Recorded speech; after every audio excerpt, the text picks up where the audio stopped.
Hey guys, so many many of you might think that when an celestial object moves away from the center of the galaxy, it might tend to go slower because obviously it has much more ground to cover as compared to the smaller celestial object. But the but as we have learned in our classes that g is equals to g constant into mass by radius squared. Now, radius really matters in the force of the gravity, the force that gravity exerts on us. And now you might be thinking, yes, then definitely the celestial objects which are farther away from the center must move slowly.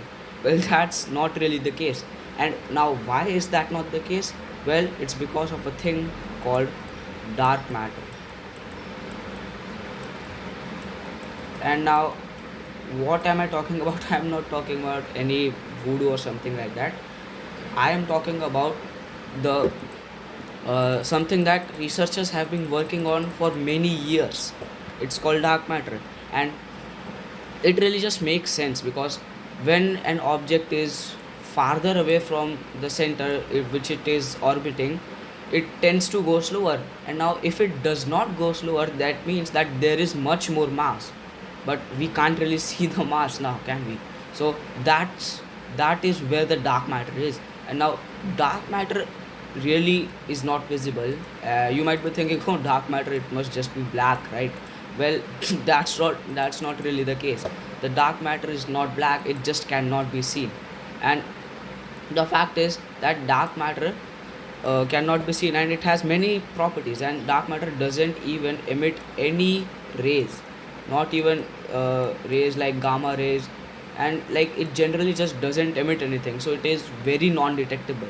And and it is present almost everywhere in the universe. The whole universe is made up of approximately 23% of dark matter. And now you might be thinking, whoa, we can't detect dark matter. So where do we know? How do we know that dark matter actually exists? Now there are many experiments, there are many methods to find to prove the existence of dark matter, and I will be showing them to you right now. Okay, so here we currently have a room. Now you may be thinking, wow, how can we even prove that dark matter exists in a room? Now there it is pretty simple method. So suppose there exists a new suppose this is a electron, for example. And what researchers will observe here is if the electron goes back or gets recoiled by something which we cannot see. And uh, dark matter cannot be seen, so it can be identified by not being seen. So that is that. But there are many objects which we cannot detect which cause recoil, such as neutrinos, which cause um, knockback or recoil to electron particles. So this method is not the best currently, but it is still a method which we can do. And one more thing that is very important for this method, and why we need to do this method in a closed room, is so that no sunlight, no rays should come in contact with the particles here, because the rays can also cause recoil and potentially harm our experiment here. Okay, so we are back here, and now you may be thinking, whoa, why is there a particle accelerator in front of me? And one more method for finding dark matter is a particle accelerator. And how is that? Now, first we will make the, what can I say, the two atoms go very fast, round and round, round, very fast, pretty fast. And what that will cause is that and we make the particles collide with each other. So what will happen is the collision will make many particles go here and there, and obviously collision will make a lot of energy. And energy, as you know, cannot be destroyed. So when you observe the energy, it randomly just disappears out of the particle accelerator. And now how does it escape?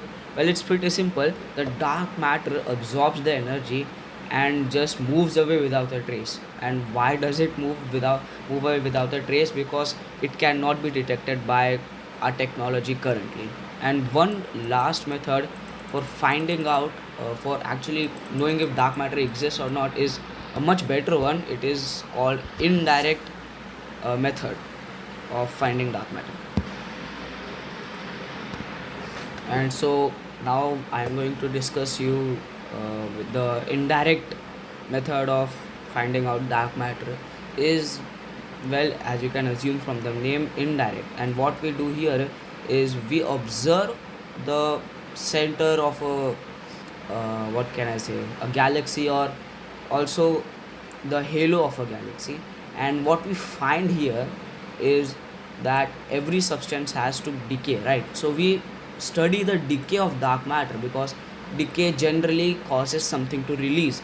And if now dark matter is released, we look for what we look for in the indirect method of finding dark matter is gamma rays popping out of nowhere, or any type of rays just popping out of nowhere. So if something pops out of nowhere, it means that something has decayed, and that something has to be dark matter because it cannot be seen, right?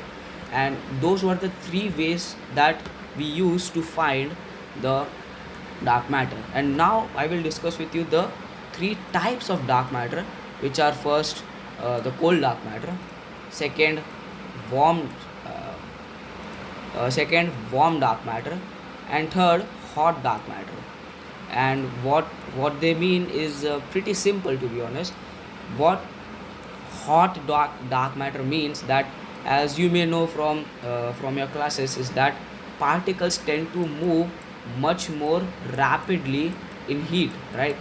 Once heat increases, the particles start moving much more rapidly. So that's what happened at the start of the universe.